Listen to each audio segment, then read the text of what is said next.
Au nom de l'Assemblée générale, On behalf of the General Assembly, I have the honor to welcome His Excellency William Samoei Ruto, President and Commander-in-Chief of the Defense Forces of the Republic of Kenya, and invite him to address the Assembly. Mr. President of this 77th session of the UN General Assembly, Your Excellency Saba Korosi, Secretary General of the United Nations, Your Excellency Antonio Guterres, Excellencies, distinguished delegates, I am grateful for the immense privilege to join Your Excellencies in this distinguished assembly, a privilege made possible by peaceful democratic transition following free and fair elections in Kenya on the 9th of August 2022.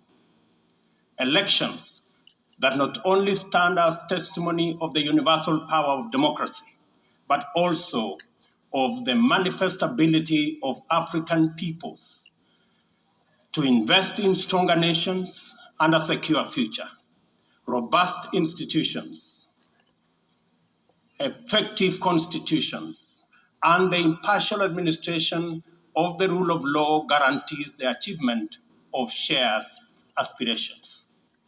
This 77th session of the UN General Assembly comes at a unique moment when the entire world is struggling with multiple grave challenges that include regional conflicts, the COVID-19 pandemic, the triple planetary crisis, food insecurity, and the rising cost of living. I take this opportunity to congratulate you, Mr. President, on your election to preside over this session and to express my confidence that your wealth of experience offers us significant assurance of your good leadership. Your motto, solutions through solidarity, sustainability, and science, succinctly captures with particular resonance the urgent imperatives of our time. I assure you of Kenya's firm support and cooperation during your tenure. I further take this opportunity to commend your predecessor, His Excellency Abdullah Shahid, for his bold steps in steering the United Nations community and for ensuring its business continuity under the unprecedented circumstances occasioned by multiple global threats such as the COVID-19 pandemic. Excellencies, human well-being is under grave threat.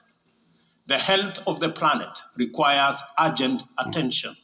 The immense pressure exerted by conventional threats such as climate change, the global food crisis, terrorism, cybercrime, and armed conflict has been compounded by unprecedented, devastating disruptions due to COVID-19. I express my approval of the theme for this session, a watershed moment, transformative solutions to interlocking challenges. Because it boldly signals the window of opportunity we now have to escalate our engagement from firm consensus to decisive action. In many respects, the COVID-19 pandemic stripped us of many illusions and exposed stark justice and solidarity deficits in the face of existential crisis. It brought into sharp focus the global economy's two-lane highway, repressively patrolled by a rising tide of exclusionist nationalism, a specter that undermines prospects of collective action and significantly impairs the resolve of the international community to guarantee fundamental rights, including safety and dignity of the world's vulnerable majority. It is also for this reason that many nations, especially from the global south, now advocate for the democratization of the global governance and a reimagined multilateralism that is inclusive and works for the good of all. Kenya stands ready to work with other nations to achieve the Pan-Africanization of multilateralism, and a more just and inclusive system of global governance. It is important to reflect on these matters as we do our best to get our people, enterprises, and industries back on their feet so that the engine of development can power our societies towards prosperity that actually leaves no one behind. Building back better is the universal rallying call to incorporate lessons learned into doing more in a better way to recover from the shock. I suggest that we have a golden opportunity to faithfully adhere to this motto by augmenting it in word and in deed with an additional B, building back better from the bottom. Building back better from the bottom upwards is essentially about including the marginalized working majority in the economic mainstream.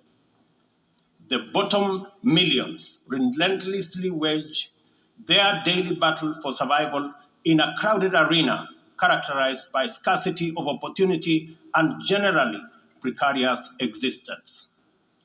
The ingenuity, optimism, resilience, and energy in this ever bustling bottom is sometimes called hustling. Invisibly to policymakers and beyond the reach of many public services, these hustlers take nothing for granted, surviving overwhelming odds and frequently succeeding greatly. In the words of Abraham Lincoln, things may come to those who wait, but only things left behind by those who hustle. It is time to bolster the resilience of our nations, to mainstream these millions through deliberate strategies and efforts for economic inclusion by building back better from the bottom up. The interlocking challenges of conflicts, triple planetary crisis, and the global food crisis have impeded our momentum and obstructed our focus on achieving fundamental transformations towards sustainable development. In the Horn of Africa region, severe drought and disruption of supply chains due to the COVID-19 pandemic, as well as the Russia-Ukraine conflict, have left us food insecure, and consequently, we have been constrained to repurpose our strategies to prioritize drought and famine relief, insulating education and disruption, and improving social protection and healthcare systems to secure the well-being of our people. Many countries now bear witness to the unsettling phenomena of rivers, canals, and water reservoirs that are drying up on account of drought and heat waves occasioned by climate change. Kenya is no exception. The northern arid and semi-arid rangelands of our country have been gravely impacted by drought, whose severity has not been seen or experienced in 40 years. 3.1 million residents of these atolls are now severely food insecure on account of scarce rainfall over 3 consecutive seasons, leading to poor crop and pasture. This unprecedented confluence of intensely adverse events has exacerbated water scarcity and starvation, worsened by rising food prices, thus complicating Kenya's roadmap towards delivering good quality of life to our citizens and hindering the progress to achieving SDG number 6 and SDG number 2. Severe drought has affected not only the Horn of Africa and the Sahel regions, but continues to devastate many others, including Asia, Europe, and the Americas. If for no other reason, the fact that we all are in this together must strengthen the case for concerted efforts across continents. With this in mind, I call on member states and all relevant stakeholders to demonstrate strong political will and showcase effective cooperation by supporting the most affected countries financially, as well as through sharing land restoration and climate change adaptation technologies. It is through collaboration to expand inclusion that we can attain a new paradigm in multilateralism. The latest report of the Intergovernmental Panel on Climate Change reminds us that we cannot afford to waste another moment debating the merits of doing something vis-à-vis doing nothing. It will soon be too late to reverse the course of events, and then even the best possible interventions will not suffice. As leaders, every day is an opportunity to expedite our efforts to confront the triple planetary crisis. It will be recalled that during the Stockholm Plus 50 meeting, which Kenya had the honor of co-hosting with Sweden, there was consensus from states on the need to act urgently in addressing environmental impacts. Given this agreement, it is deeply concerning that little progress has been made in respect of the needful actions. It is time to collectively contemplate urgent measures needed to implement high priority actions required to contain ongoing disruptions as we deliberate on long-term implementation approaches to be undertaken. I fully agree with the Secretary General's memorable statement that, and I quote, we have a rendezvous with a climate disaster, end of quote. I add that we must not be taken by surprise. If indeed forewarned is forearmed, this is our opportunity to mobilize with tremendous urgency and take action at once. Excellencies, the agricultural sector has an important part to play in reducing the severity of climate change. A number of practices have a bearing, positive or negative, on various dimensions of the environment. Investing in modern agricultural technology is therefore one important avenue towards tackling prevailing environmental changes. Kenya is responding through substantial investment in climate-resilient agriculture. At the core of our 10-year strategy for agricultural sector growth and transformation are 9 flagships. They include the registration of farmers to direct incentives, improving farmer practice through customized extension services, monitoring of emergency food reserve stocks using digital food balance sheet, and the use of early warning systems to monitor food supplies and market prices. Agriculture remains the bedrock of the development of many nations and will thus continue to hold the key to the creation of equitable and sustainable growth for our people. No country, large or small, has ever attained significant growth without modernizing its agricultural sector. And as we rededicate ourselves to these targets, we must, in the immediate term, find answers to the severe deficit in the availability, flow, and accessibility of fertilizer to our farmers worldwide. I couldn't agree more with Secretary General Guterres on his warning right here yesterday that, and I quote, without action now, the global fertilizer shortage will quickly move into a global food shortage, end of quote. We are encouraged to note that education, health, agriculture, and numerous other public services have become increasingly reliant on digital access. The world needs greater investment in the development of ICT infrastructure, accompanied with policies that support innovation and increased acquisition and deployment of technology. In so doing, we should be driven by the conviction that these measures offer a viable shortcut to poverty reduction and the promotion of inclusive development. I call for stronger global partnerships to enhance ICT infrastructure in developing countries and bridge the yawning digital divide between the global south and the rest of the world. Excellencies, This 77th session of the Assembly follows the commemoration of the 50th anniversary of the United Nations Environmental Programme, UNEP, at 50, as well as Stockholm plus 50, and the 4th United Nations Ocean Conference in Lisbon.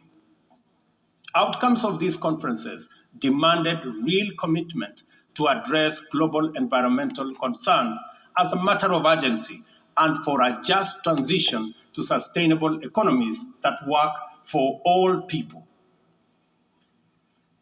The March 2022 landmark resolution of the 5th United Nations Environmental Assembly in Nairobi to end plastic pollution is a decisive signal to the world that the world is prepared and motivated to act on this menace. Kenya is committed to work closely with other nations to pursue legally binding instruments aimed at bringing an end to plastic pollution. As the host nation to UNEP and the UN Habitat, Kenya affirms that these critical United Nations agencies have an indispensable role in the promotion of environmental sustainability globally, as well as developing socially and environmentally sound and sustainable cities. In keeping with its strong commitment to multilateral institutions, Kenya has made available more land for the United Nations office in Nairobi to facilitate the upgrading of its complex. I take this opportunity to call on member states to complement this contribution through enhanced financing to adequately modernize the union facilities in Nairobi. Kenya remains a strong advocate for making the sustainable use of oceans and blue economy resources a development priority, holding the firm belief that significantly increased investment in this essential sector can end hunger, can also reduce poverty, create jobs, and spur economic growth. I urge the Secretary General to continue calling attention to the urgent need to develop this vital sector. In particular, I call on developed countries to invest in sustainable fishing, protect marine ecosystems, and share ocean-based climate solutions with developing countries. For our part, I am pleased to report that building on the historic 2018 Sustainable Blue Economy Conference in Nairobi, Kenya is reviewing its national blue economy strategy to strengthen community structures in participatory management of freshwater, coastal and marine resources and ecosystems. The strategy is expected to contribute to our economic development through food and nutrition security, coastal and rural development, and income increases along the aquaculture value chain. It also enhances maritime transport and tourism. We invite development partnerships to invest in Africa towards building capacity to sustainably utilize marine resources.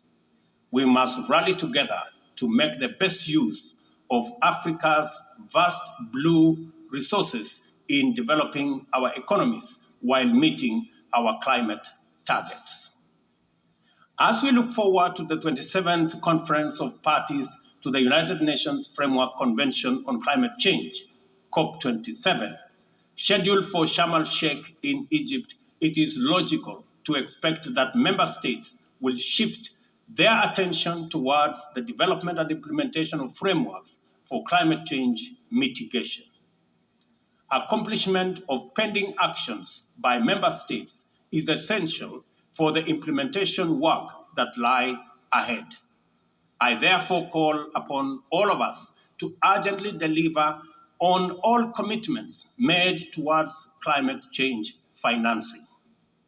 On this matter, it is critical to emphasize that we are running out of time. Over the past decade, Kenya has sustained its aggressive pursuit for rapid socioeconomic transformation through three principal roadmaps. First is the Kenya National Vision 2030. Second, the formal long-term blueprint aimed at transforming Kenya into a newly industrialized, upper middle-income country, providing high quality of life to its citizens in a clean and secure environment by 2030. The second has been the Africa Union's Agenda 2063, and the third, the Sustainable Development Goals. Kenya looks towards tapping into a variety of resources to catalyze the achievement of these interlocking and mutually reinforcing objectives. The disruption and ensuing crisis due to COVID-19 pandemic compelled us to diversify our focus into new